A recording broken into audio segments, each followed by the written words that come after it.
Welcome to InvestEd.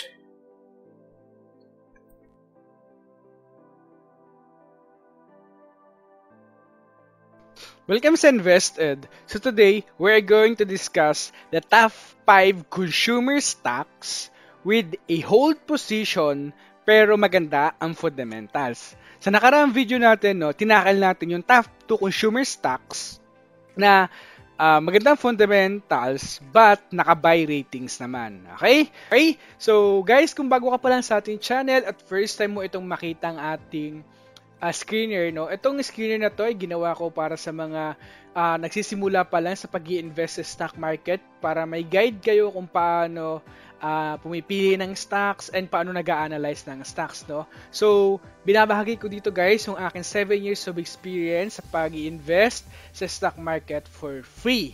Okay? And itong screener na to guys, magagamit nyo ito also ng free, So, gagawin nyo lang guys, tapusin nyo lang tong video kasi naandun yung walkthrough nitong ating screener kung paano ito gamitin. And nasa baba naman, so nasa descriptions naman yung link nitong ating screener. Okay? Okay, so again, ang topic natin dito guys ay ang top 5 consumer stocks na naka-hold position but maganda ang fundamentals.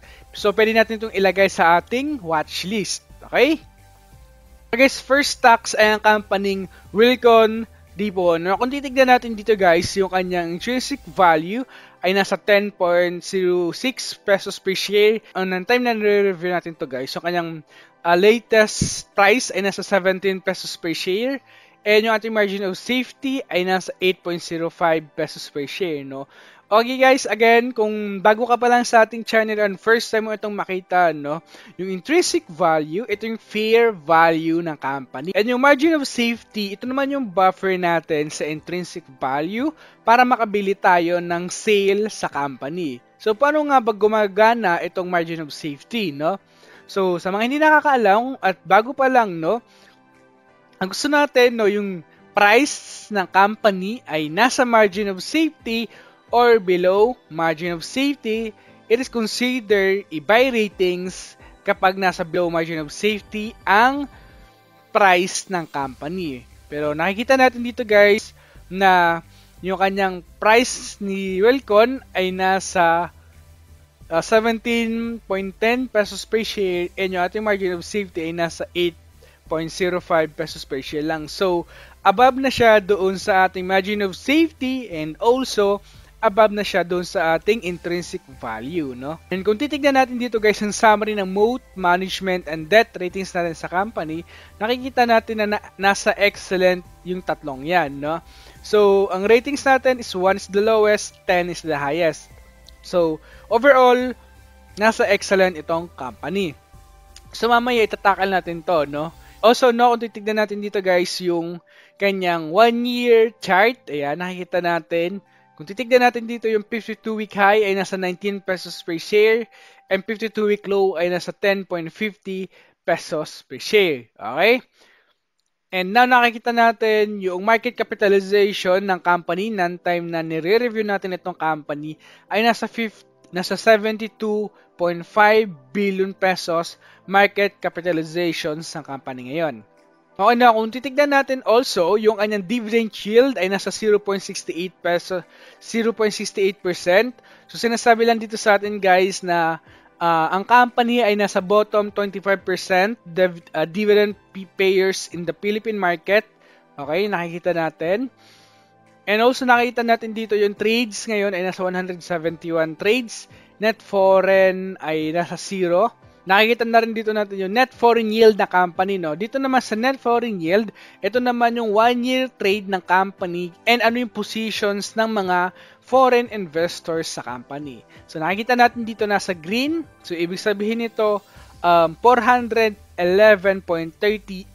million pesos ang ininvest ng mga foreign investors sa company. Dito sa company na ito, And now, kung titignan natin yung earnings per share versus free cash flow per share ng company, nakikita natin na nandito tayo sa pace na ayaw nating makita, na negative yung kanilang free cash flow per share kaysa sa kanilang earnings per share, Sinasabi lang dito sa atin guys na earnings per share versus free cash flow per share na the company free cash flow per share is a poor value based on its earnings per share.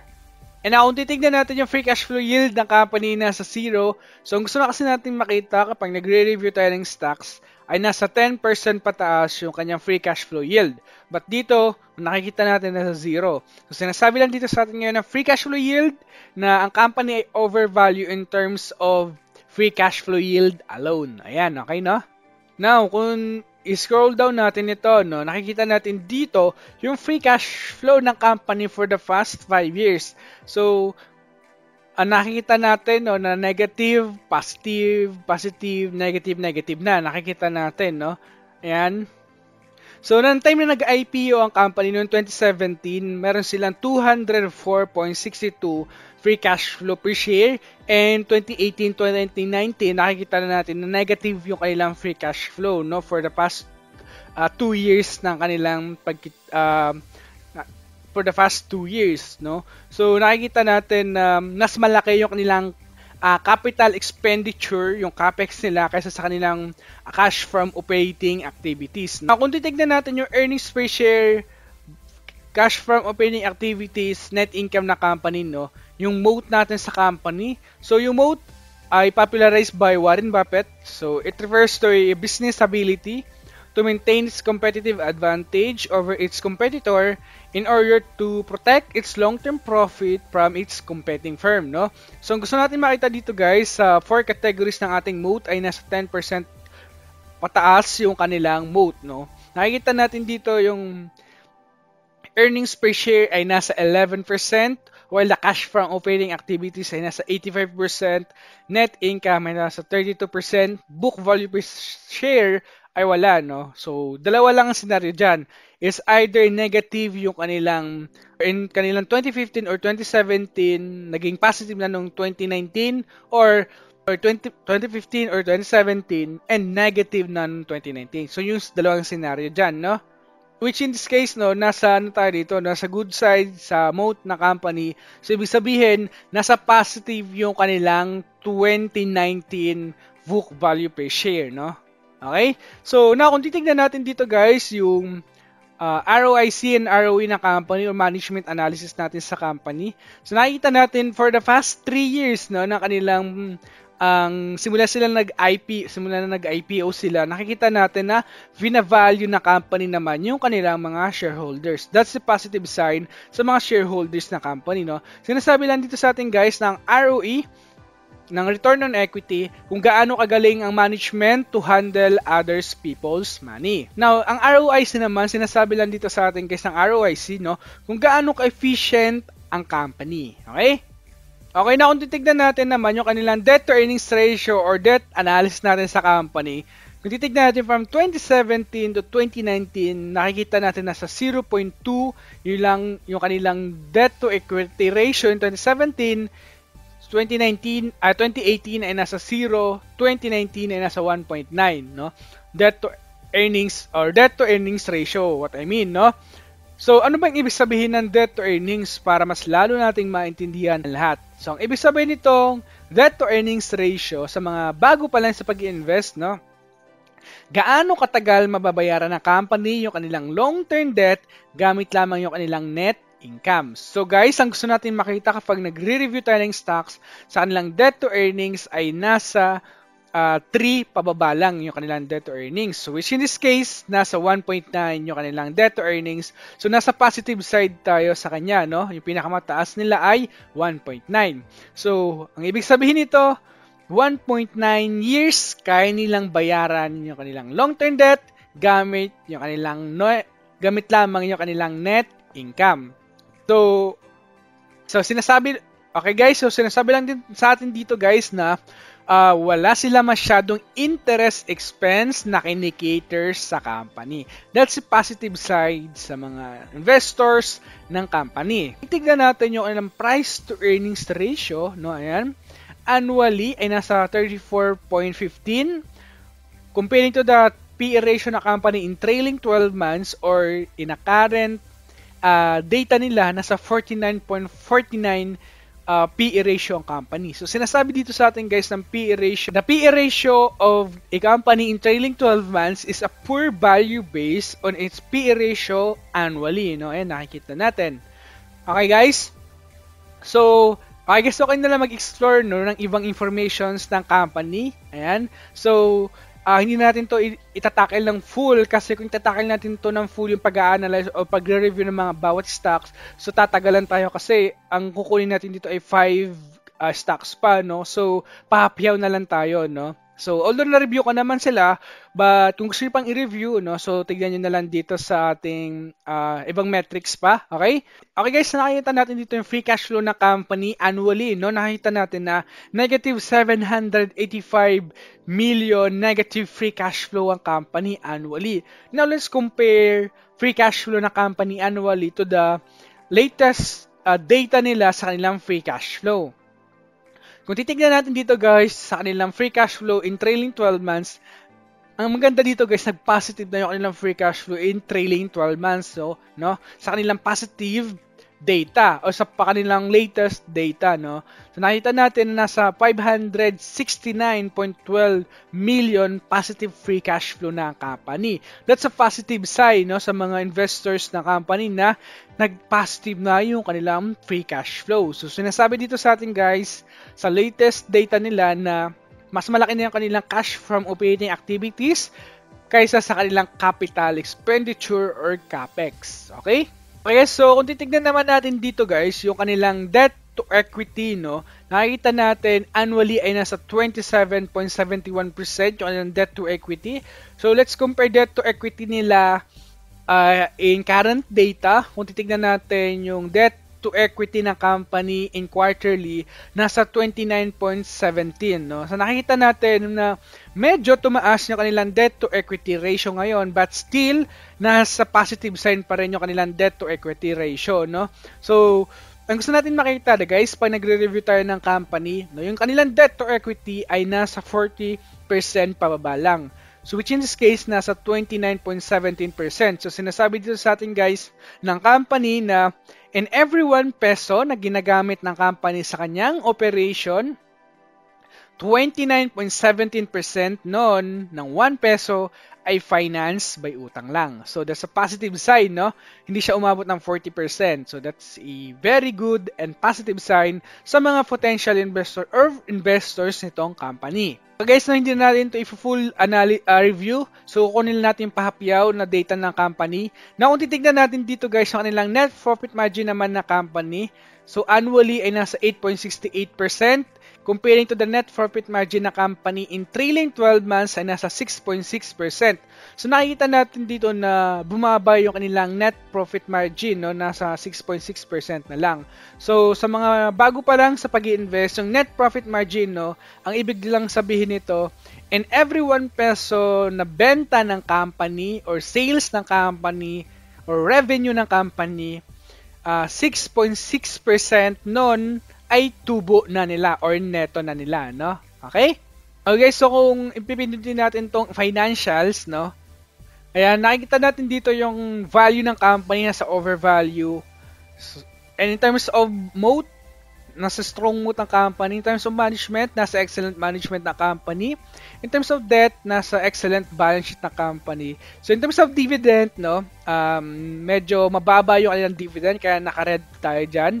So overall, nasa hold positions tayo dito ngayon sa company. Okay? So this is the first stock. Okay guys, so yung second stocks natin na nasa ating watch list ay ang company FB, no, or San Miguel Food and Beverage, no.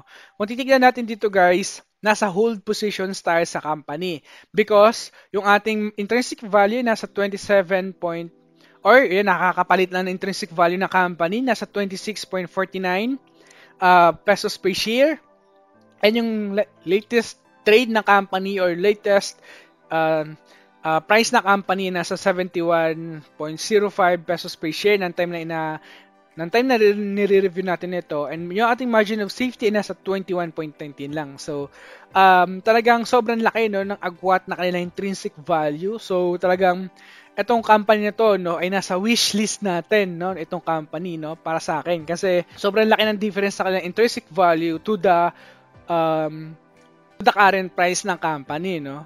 Pero kung titignan natin dito guys, yung moat, management, and debt ratings na company, so overall nasa 25 yung kanilang ratings o yung kanilang total score. So nasa excellent company pa rin itong company. And titignan natin dito guys yung 52-week high and 52-week low na company.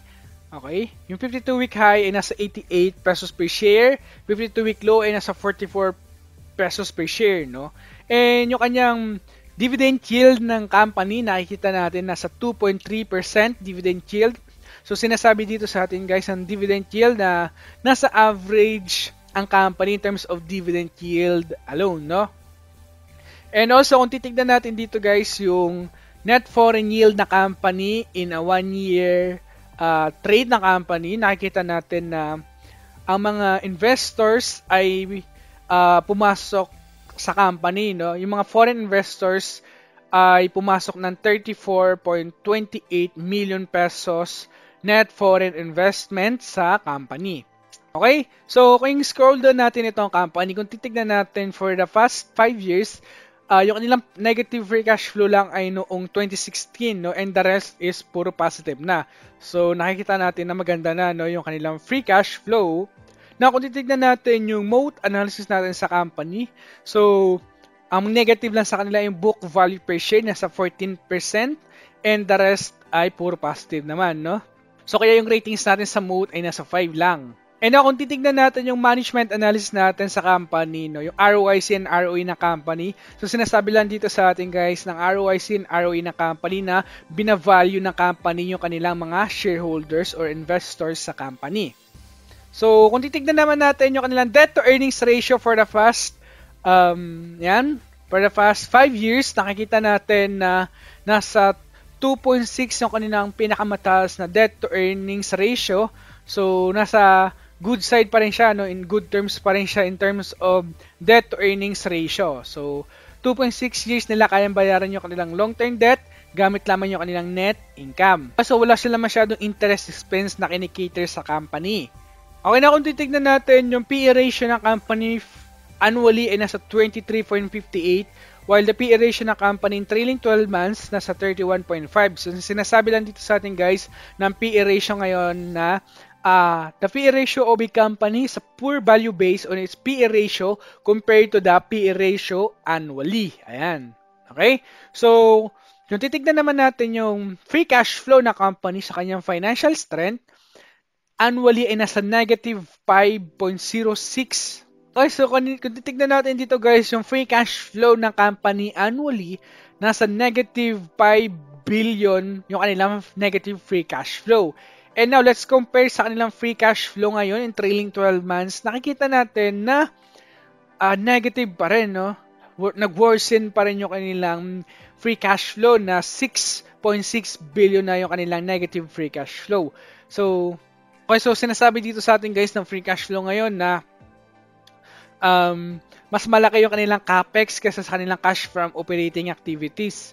Okay? Now from current ratio, nakikita natin na nasa 1.45 annually yung kanilang current ratio. And now kung titignan natin yung current ratio ng company in quarterly ay nasa 1.24, no? So bumaba din yung kanilang current ratio annually. And also, no, kung titignan natin dito yung profit margin ng company, annually ay nasa 10.36%. And now, yung net profit margin na lang ng company, nasa 8.5% na lang yung profit margin ng company, no? So, nakita natin talagang nag-decline ay na-apektuhan pa ito, no? Hindi pa masyadong nakaka-recover itong company. But still, tignan natin the near future kung kaya nilang i-coop up pa itong, or kaya pa nilang i-recover itong kanilang ratio or mga financial ratio. So, aabangan natin itong company. Okay, so overall, no, yung ating value nasa overvalue. In terms of moat, nasa average moat ng company. Management ay nasa excellent. Balance sheet in terms of debt, nasa excellent also. And in terms of dividend, nasa medium dividend ang company. Okay, so overall, nasa hold positions tayo kay FB. Okay, this is the second stocks, no, Okay guys, so yung next stocks ay ang company DNL, no, or DNL Industries Incorporated, no. Nakikita natin dito guys na nasa hold positions tayo sa company. Kung titignan natin yung ating margin of safety ay nasa 6, while the intrinsic value natin ay nasa 7.50 pesos per share. And yung ating price, ng time na nire-review natin ito ay nasa 7.43 pesos per share. So malapit na siya doon sa ating intrinsic value, no. Kaya yung ating ratings ay nasa hold. Na kung titignan natin yung moat management and debt ratings natin sa company, no, overall nasa excellent also ang company and total score niya ay nasa 26. So sinasabi dito sa atin guys na the company have an excellent financials, no. Na kung titignan natin dito guys yung kanilang 52-week high, ayan, ay nasa 9.69 and 52-week low ay nasa 3.97 pesos per share, no? And ang time na nire-review natin ito, yung kanyang market capitalizations ay nasa 54.4 billion market capitalizations and dividend yield ng company ay nasa average, no? Na nasa 2.4% dividend yield. And now, kung titignan natin dito, yung net foreign yield ng company ay nasa negative 494.79 million pesos, no? So, in a 1-year trade na company, yung mga foreign investors ay lumalabas dito sa company, no? Okay, now let's take a look sa kanilang earnings per share versus free cash flow per share. So, sinasabi lang dito sa atin guys ng free cash flow per share na ang company is a good value based on its earnings per share. Okay, so sabi lang dito sa atin guys ng free cash flow per share na good value base yung kanilang free cash flow per share compared to the earnings per share, no? Na nasa 0.37 lang while the free cash flow per share ay nasa 0.46. That is a positive sign sa mga investors or potential investors ng company. So sinasabi lang dito sa atin guys ng free cash flow per share na meron silang pile of cash ang company, no? And kung titignan natin yung free cash flow yield, sinasabi din also sa atin na overvalue ang company in terms of free cash flow yield alone. Now, kung titignan natin yung free cash flow ng company for the past 5 years, nakikita natin, no, na wala silang negative naman, no, na for the past 5 years. Yung pinakamababa nilang free cash flow noong 2017 na merong lang 171 million pesos free cash flow. And now, nakita natin na nasa 3.2 billion pesos free cash flow na ang company in 2019. Kung titignan naman natin yung moat analysis natin sa company, so yung kanilang negative lang yung kanilang earnings per share growth rates, no, na nasa negative 3%, while the rest ay nasa positive naman. Okay? Now, kung titignan natin yung management analysis ng company, nakikita natin for the past 5 years, no, sinasabi lang dito sa atin guys na binavalue also ng company yung kanilang mga shareholders. Sinasabi, no? And now, susunod yung kanilang debt to earnings ratio for the past 5 years. That's a positive sign kasi bumababa yung kanilang debt to earnings ratio. And in 2019, wala na silang debt to earnings ratio. So, sabi dito sa atin in 2019 na wala na silang interest expense na kinikater sa company. That's a very good and positive sign sa mga investors or potential investors ng company. Wala na silang, okay? So now, let's take a look sa kanilang PE ratio. Nakikita natin dito, yung PE ratio ng company ay nasa 20.77, while the PE ratio ng company in trailing 12 months ay nasa 27.71. So sinasabi dito sa atin guys ng PE ratio na the PE ratio of a company in trailing 12 months is a poor value based on its PE ratio annually. Okay, so now let's take a look sa kanilang financial strength. Yung kanilang free cash flow annually ay nasa 1.2 billion pesos free cash flow. Let's compare free cash flow na company in trailing 12 months. Nakikita natin na bumaba yung kanilang free cash flow. Nasa 937 million pesos free cash flow na lang ang company. Okay na, kung titignan naman natin yung current ratio ng company, that's a positive sign kasi yung kanilang current ratio ay nasa 2.61 annually. And kung compare natin siya sa current ratio quarterly, nasa 1.8 current ratio ang company, no? That's a positive sign also. So, sinasabi lang dito sa atin guys ng current ratio na 1.8 times kanilang punan yung kanilang current liabilities gamit lamang yung kanilang current assets. Okay? Sabi lang dito sa atin na wala silang liquidity problem, no? And titignan naman natin dito yung kanilang net profit margin ay nasa 11.7% annually, and net profit margin ng company in trailing 12 months ay nasa 9.03% na lang. So nakikita natin na bumaba yung kanilang net profit margin, no, in trailing 12 months. Okay? So kayo na lang yung mag-explore sa ibang data kung gusto yung i-full review itong company, yung mga nire-review natin. So kayo na lang mag-review, no, ng full. Okay? So kung titignan natin dito yung overvalue ng company ay nasa overvalue. In terms of moat, nasa average ang company. Now, in terms of management, nasa excellent. In terms of debt, nasa excellent also. In terms of dividend yield, nasa medium tayo sa kanya, no? So, overall, nasa hold positions tayo kay DNL. Okay, so yung pang-apat na company, ang companying Century Pacific Food Incorporated. So, nakikita natin also na nasa hold positions tayo sa company. And yung ating margin of safety ay nasa 16. And yung ating intrinsic value ay nasa 20.07, no? And the time na nire-review natin ito, yung kanyang price or current price ay nasa 17.70 pesos per share. So, nasa hold positions tayo sa kanya, no? Kasi mas mataas na yung kanyang current price sa kanyang margin of safety, no? So, overall, nakikita natin yung management, debt, and moat ng company ay nasa excellent also. So, 30. So, nasa excellent yan.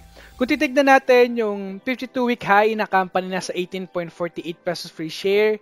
And yung 52-week low ay nasa 9.53 pesos per share, no? So, kung nakabili kayo dito guys, no, na nag-mass drop down yung company during the peak of pandemic during the March, no? So, that's a positive, no? So, kaway-kaway sa inyo, no, kung nakabili kayo dito. Okay? Now, kung titignan natin yung market capitalizations na company in ng time na nire-review natin ito ay nasa 62.69 billion pesos market capitalization, no? And yung kanyang dividend yield ay nasa 1.02. So, nasa bottom 25% dividend payers sa company, no? And yung net foreign yield na company in 1 year, trade na company ay nasa negative 179.42 million foreign investors ang nilabas yung kanilang investment dito sa company. And kung titignan naman natin yung kanilang earnings per share versus free cash flow per share, so sinasabi lang dito sa atin na yung free cash flow ng company ay nasa poor value based on its earnings per share, no? Ayan, nakikita natin. Okay? Now, kung titignan natin yung free cash flow yield na company nasa 3%, so sinasabi dito sa atin na overvalue ang company in terms of free cash flow yield alone. Okay, now let's take a look sa kanilang free cash flow. Nakikita natin na talagang in 2019, doon lang sila nag-boost yung kanilang free cash flow, no? Mayroon na silang 1.9 free cash flow, no? And comparing to the moat ng company, nakikita natin na yung cash from operating activities talagang nag-positive na, no? Kasi ng 2019, nagkaroon na ng positive free cash flow ang company. Kaya yung cash from operating activities ito, na positive also, no? Na positive also yung kanilang cash from operating activities. Okay?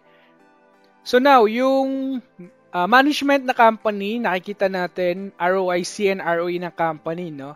So sinasabi lang dito sa atin guys ng ROIC and ROE na nasa good value base yung kanilang ROIC and ROE, or binavalue ng company yung kanilang mga investors, no? Okay, now let's take a look sa kanilang debt to earnings ratio. So talaga maganda, no? So 1.1 years lang kaya nilang bayaran yung kanilang long-term debt gamit lamang yung kanilang net income. That's a positive sign, and also sinasabi lang dito sa atin na wala silang interest expense na kinikiter sa company, no? So, kung titignan natin yung free cash flow ng company, annually naman ay nasa 1.2 billion pesos free cash flow ang company. Let's compare free cash flow annually to the free cash flow trailing 12 months. That's a positive sign, no? Kung titignan natin, nasa 4.7 billion free cash flow na ang company. That's in very, very good and positive sign sa mga investors or potential investors nitong company. Imagine mo, from 1.2 annually to 4.7 free cash flow na ang company in trailing 12 months, no? That's a positive sign. Now, kung titignan naman natin yung kanilang current ratio ay nasa 2.2 current ratio, and in current ratio nila quarterly ay nasa 1.8, no? So that's a positive sign pa rin sa mga investors na company, no?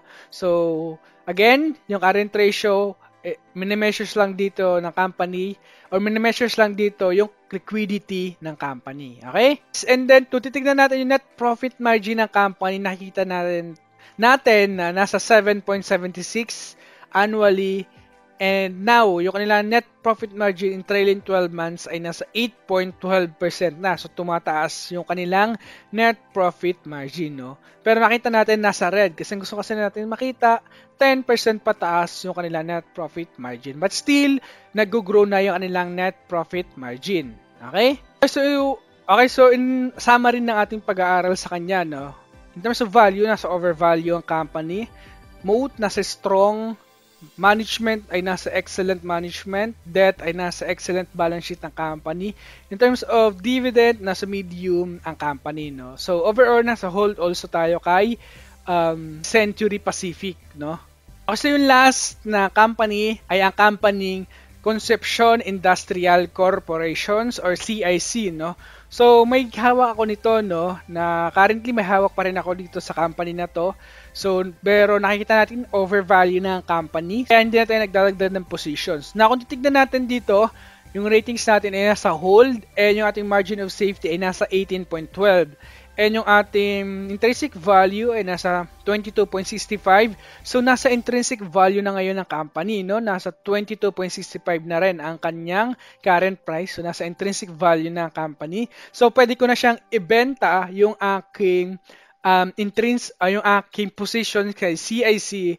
But, for me, no? Gusto ko pang i-squeeze yung aking potential o yung aking profit dito kay CIC.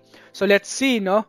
Kung kaya niyang maabot yung kanyang 52-week high kasi merong potential to grow pa itong company, no? For me, no? Sa pag-analyze ko sa kanilang quarter to quarter na information, so may potential pa to grow itong company. So, gusto ko pang i-squeeze yung profit ko dito sa company, no? Now, kung titignan natin dito, yung moat natin sa company nasa 8, management ay nasa 10, debt ay nasa 10 also, no? So, overall, 28 yung kanyang total score. So, nasa excellent company also itong company. Okay? Na kung titignan natin dito, guys, yung kanyang 52-week high ay nasa 32.50, 52-week low ay nasa 17.04 pesos per share. So, okay, so kung titignan natin, no, yung kanyang market capitalizations ng time na nire-review natin ito ay nasa 9.2 billion pesos market capitalizations, and yung ating dividend yield ay nasa 3.06. So, nasa average also yung kanyang dividend yield, no?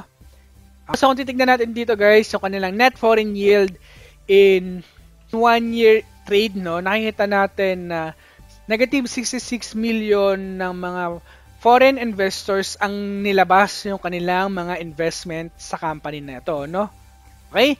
Na kung titignan natin dito yung earnings per share versus free cash flow per share. So, sinasabi dito sa atin, guys, ng free cash flow per share na there's a pile of cash meron ng company. Kung titignan natin, ay nasa 6.18 pesos free cash flow per share ng company.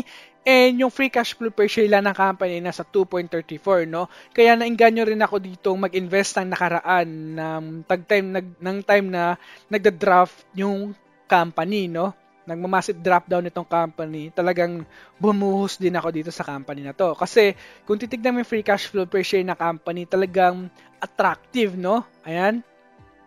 And also, sinasabi lang dito sa atin ng free cash flow yield na ang company ay nasa solid business and nasa undervalue ang company in terms of free cash flow yield alone. Kasi nga, there's a pile of cash meron ang company. So, pag maraming pile of cash ang company, the tendency is pwede pang mag-improve ang company. That's a positive sign, no? Sa mga nire-review natin mga stocks. Okay guys, so kung titignan natin yung free cash flow na company for the past 5 years, yung 2018 nila medyo negative, no? Negative 391 million, but in 2019, nag-positive 2.4 billion pesos na ang kanilang free cash flow. That's a positive sign, no? It is a turnaround company, no? Now, kung titignan natin yung moat natin sa company, for the past 5 years, talagang okay naman, no? Yung kanilang moat. And kung titignan natin dito guys, yung kanilang return on equity and ROIC comparison or management analysis natin. So over the years, from the past 5 years, nakikita natin na vina-value talaga ng company yung kanilang mga shareholders, no? Nakikita natin yan dito. And also, kung titignan natin yung debt to earnings ratio ng company, that's a positive sign sa mga investors or potential investors ng company, no? Nasa 0.5 years lang yung kanilang debt to earnings ratio. So sinasabi lang dito guys ng debt to earnings ratio, no? Gaano katagal mababayaran ng company yung kanilang long-term debt gamit lamang yung kanyang net income. So dito 0.5 years lang. So sinasabi lang dito sa atin na wala silang interest expense na kinikater sa company. Okay, so kung titignan natin dito yung PE ratio ng company annually ay nasa 9.8 while the PE ratio ng company in trailing 12 months ay nasa 18.54 na, no? So, sinasabi lang dito sa atin ng PE ratio in trailing 12 months na the company PE ratio is a poor value based na in terms of PE ratio ng company annually. Okay? Now, kung titignan natin yung free cash flow ng company ay nasa 1.1 billion pesos free cash flow ng company annually. Okay, now titignan natin yung free cash flow na company. The latest data nila in trailing 12 months ay nasa 1.03 ay nasa 1 billion pesos free cash flow ang company. So although bumaba yung kanilang free cash flow, but still hindi masyadong significant yung baba, no? Okay, now kung titignan natin yung current ratio na company nasa 2.31 current ratio annually. Now let's compare current ratio na company in quarterly ay nasa 2.1 current ratio. So that's also a positive sign, no, sa mga investors na company na talagang wala silang masyadong liquidity problem. Wala silang liquidity problem, no, in the next year. And kung titignan natin dito guys, yung kanilang debt to equity ratio ay nasa 13.05% annually and yung kanilang debt to earnings in quarterly ay nasa 13.37, no. So nakita natin dito guys na lumobo ng bahagya yung kanilang debt to earnings, kaunti lang naman, but still that's a positive sign pa rin kasi gusto natin makita, remember 40% pababa lang yung kanilang debt to earnings, debt to equity ratio. So sinasabi lang dito sa atin ng debt to equity ratio na in every 1 peso na ginagamit ng company sa kanilang operation, 13.37% nun ay finance lang by utang. So that's a positive sign, na? And kung titignan natin guys, yung kanilang net profit margin, nakita natin na bumaba yung kanilang net profit margin in trailing 12 months, no? Ayan. Okay? Okay, so kayo na lang mag-review, no? Or kayo na lang mag-analyze ng full review sa company kung gusto nyo maghanap or gusto nyo i-review yung 5 nabanggit natin. So, kayo na lang mag-review ng full review sa company, no? Okay? Kung agree kayo sa pag-review ko sa company. And kung titignan natin guys, yung kanyang snowflake analysis, ang company nasa overvalue na. And in terms of mode, nasa average ang company. In terms of management naman, nasa excellent. In terms of debt, sa excellent balance sheet ang company. In terms of dividend, nasa medium or low dividend ang company, no? So overall, nasa hold positions tayo kay CICs. Kaya hindi na ako nagdagdag sa company, no? Kasi hold na eh. So nasa intrinsic value na ngayon ang company. So pwede ko na siyang ibenta, but ngayon hindi ko pa pwedeng ibenta kasi nakikita natin yung free cash flow per share na company ay mataas pa rin. So may potential pa to improve itong company, no? So yun yung gusto nating take advantage. So guys, ito yung aking top 5 consumer stocks na maganda ang financial but naka-hold, no, na pwede nating ilagay sa ating watchlist. So hope sana may natutunan kayo at meron kayong napulot na value sa pagre-review natin sa company. So maraming salamat sa inyo guys sa suporta because yung ating channel ay nag-grow, no. Maraming salamat sa inyo. As always, invest wisely and see you on the other side. Hello guys, maraming salamat sa panonood. Sana marami kayo natutunan sa video na to. So kung hindi pa kayo nakaka-subscribe, so please subscribe and hit the notification bell para updated kayo sa mga videos na parating at marami pa kayong matututunan sa channel na ito. So maraming salamat.